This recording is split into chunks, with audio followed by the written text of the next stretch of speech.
ಸೌಲನನ್ನು ಅರಸನನ್ನಾಗಿ ಮಾಡಿದ್ದಕ್ಕೆ ಪಶ್ಚಾತ್ತಾಪ ಪಟ್ಟಿದ್ದೇನೆ.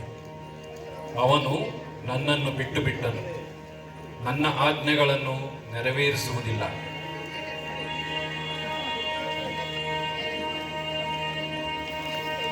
ಇದನ್ನು ಕೇಳಿ ಸಮುವೇಲನು ಕೋಪಗೊಂಡು ರಾತ್ರಿಯೆಲ್ಲ ಆತನಿಗೆ ಮೊರೆಯಿಟ್ಟನು.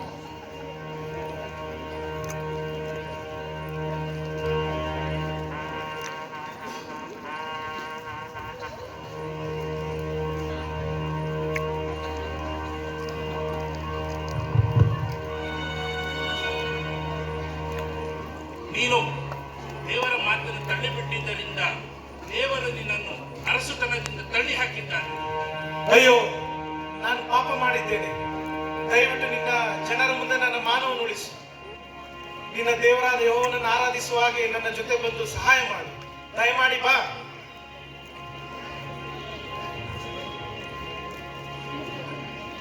ಆಗ ಸಮುವೇಲನು ಹಿಂದಿರುಗಿ ಸೌಲನ ಜೊತೆಯಲ್ಲಿ ಹೋದನು.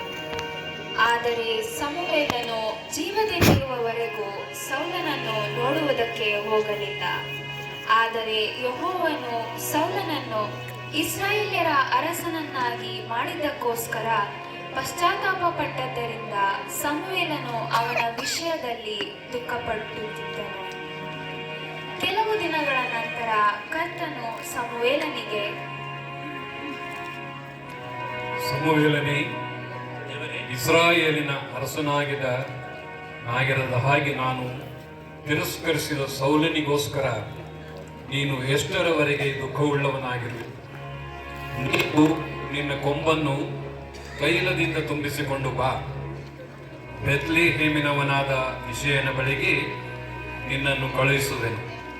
ಯಾಕಂದರೆ ನಾನು ಅವನ ಮಕ್ಕಳಲ್ಲಿ ಒಬ್ಬನನ್ನು ಅರಸನನ್ನಾಗಿ ಆದುಕೊಂಡೆ.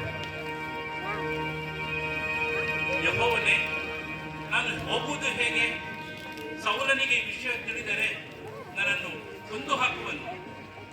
ನೀನು ಒಂದು ಕಡಸನ್ನು ತೆಗೆದುಕೊಂಡು ಹೋಗಿ ಯೆಹೋವನಿಗೋಸ್ಕರ ಯತ್ನ ಮಾಡುವುದಕ್ಕೆ ಬಂದಿದ್ದೇನೆಂದು ಹೇಳಿ ಇಷಯನನ್ನು ಅದಕ್ಕೆ ಕರೆ.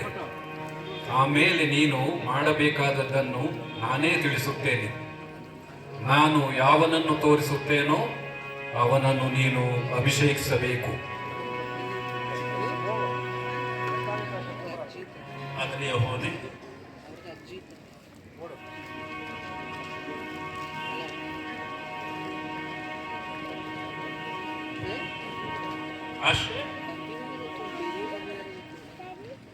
ನಾವು ಯಜ್ಞಕ್ಕಾಗಿ ಬೆತ್ಲೆಹೇಮಿಗೆ ಹೋಗಬೇಕು. ನಮ್ಮ ಪ್ರಯಾಣಕ್ಕೋಸ್ಕರ ಸಿದ್ಧ ಮಾಡಿ.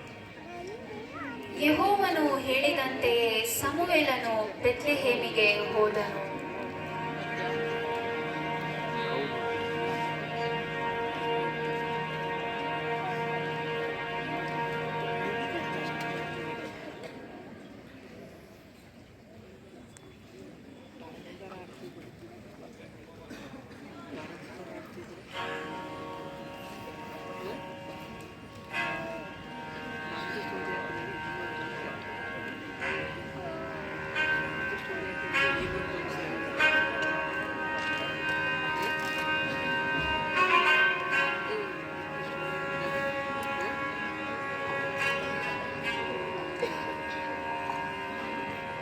ಆ ಊರಿನ ಹಿರಿಯರು ನಡುಗುತ್ತಾ ಬಂದು ಅವನನ್ನು ಎದುರುಗೊಂಡರು.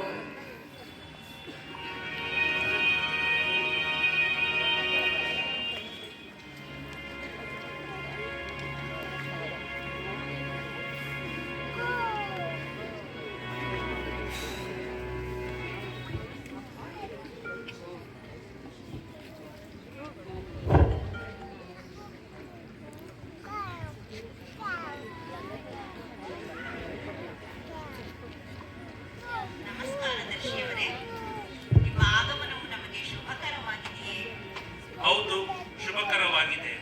ನೀವೆಲ್ಲರೂ ಹೇಗಿದ್ದೀರಾ? ನಿಮ್ಮ ಮಕ್ಕಳೆಲ್ಲರೂ? ನಾನಿಲ್ಲಿ ಯೆಹೋವನ ಅಪ್ಪಣೆಯ ಮೇರೆಗೆ ಯಜ್ಞವನ್ನು ಅರ್ಪಿಸುವುದಕ್ಕೆ ಬಂದಿದ್ದೇನೆ. ನೀವೆಲ್ಲರೂ ನಿಮ್ಮನ್ನು ಶುದ್ಧ ಮಾಡಿಕೊಂಡು ನನ್ನೊಂದಿಗೆ ಯಜ್ಞಕ್ಕೆ ಬನ್ನಿರಿ. ವಿಷಯನೇ,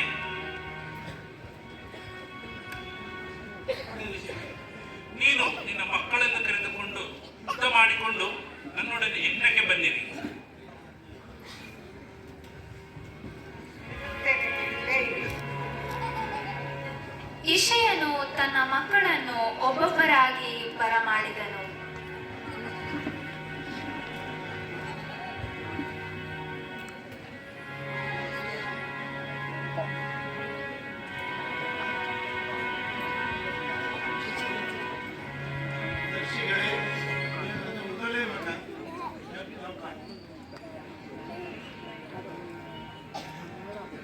ದೇವರು ಇವನನ್ನು ಆರಿಸಿಕೊಂಡಿಲ್ಲ. ಮಗನೇ, ನೀನು ಇತ್ತ ಬಾ.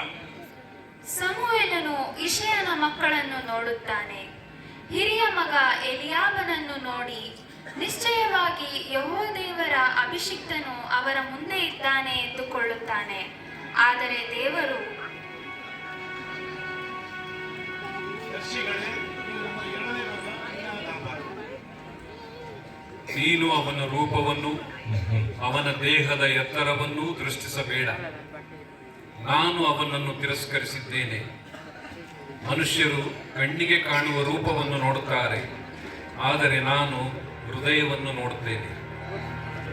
ಮಗನೇ, ನೀನು ಇತ್ತ ಬಾ.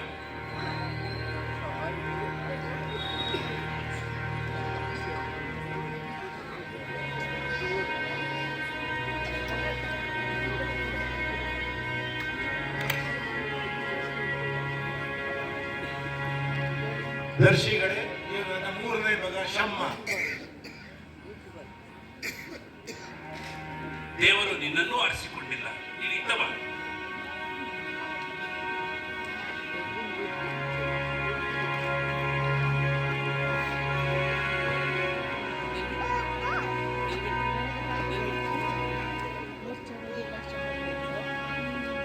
ಇವನು ನನ್ನ ನಾಲ್ಕನೇ ಮಗ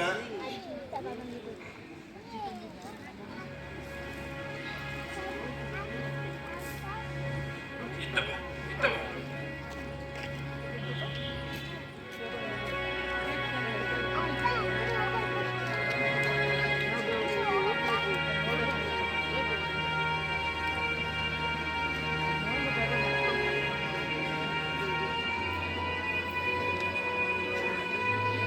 ದರ್ಶಿಗಳೇ, ನೀವು ನನ್ನ ಐದನೇ ಮಗ ರತ್ನ.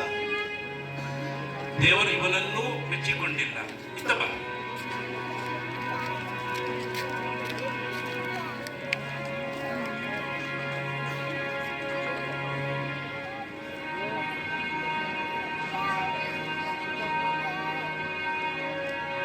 ದರ್ಶಿಗಳೇ, ಇವನು ಆರನೇ ಮಗ ಯೆಹೂದ.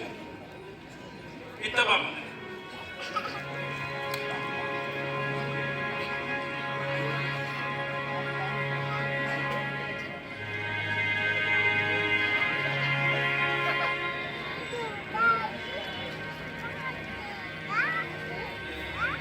ದರ್ಶಿಗಳೇ, ನೀವು ನನ್ನ ಏಳನೇ ಮಗ ಮಗನೇ, ನೀನು ಇತ್ತ ಬಂದು ನಿಂತುಕೋ. ಇಷಯನ 7 ಮಂದಿ ಗಂಡು ಮಕ್ಕಳನ್ನು ಸಮುವೇಲನು ನೋಡುತ್ತಾನೆ. ಆದರೆ ದೇವರು ಯಾರನ್ನು ಆರಿಸಿಕೊಳ್ಳುವುದಿಲ್ಲ. ವಿಷಯನೇ, ನಿನ್ನ ಮಕ್ಕಳೆಲ್ಲ ಇಲ್ಲಿದ್ದಾರೆಯೋ? ಇನ್ನೊಬ್ಬನಿದ್ದಾನೆ, ಅವನು ಗುರಿ ಮೇಯಿಸಿ ಹೋಗಿದ್ದಾನೆ. ಅವನನ್ನು ಬೇಗನೆ ಕರೆದು. ಸೇವಕರೇ, ಹೋಗಿ ದಾವೀದನನ್ನು ಕರೆತನ್ನಿ.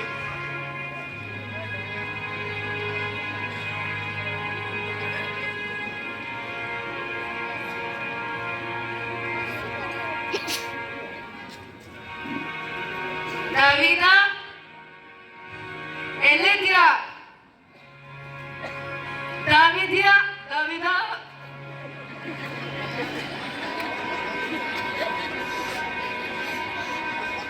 ದಾವೀದ, ಅಪ್ಪ ಕರೀತಿದ್ದಾರೆ. ದಾವೀದ, ಅಪ್ಪ ಕರೀತಿದ್ದಾರೆ. ಅಯ್ಯೋ, ಅಪ್ಪ ಕರೀತಿದ್ದಾರ, ಬನ್ನಿ ಹೋಗೋಣ.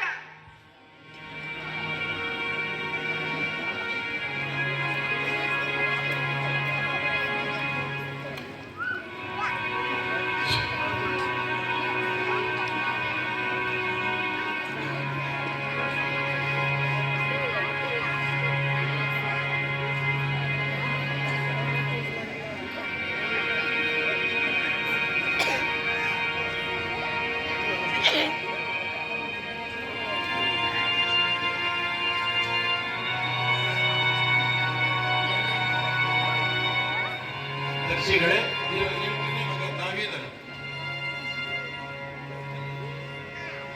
ಎದ್ದು ಇವನನ್ನು ಅಭಿಷೇಕಿಸು, ಇವನೇ ಅವನು. ಸಮುವೇಲನು ಎದ್ದು ಎಣ್ಣೆಯ ಕೊಂಬಿನಿಂದ ದಾವೀದನನ್ನು ಅಭಿಷೇಕಿಸುತ್ತಾನೆ.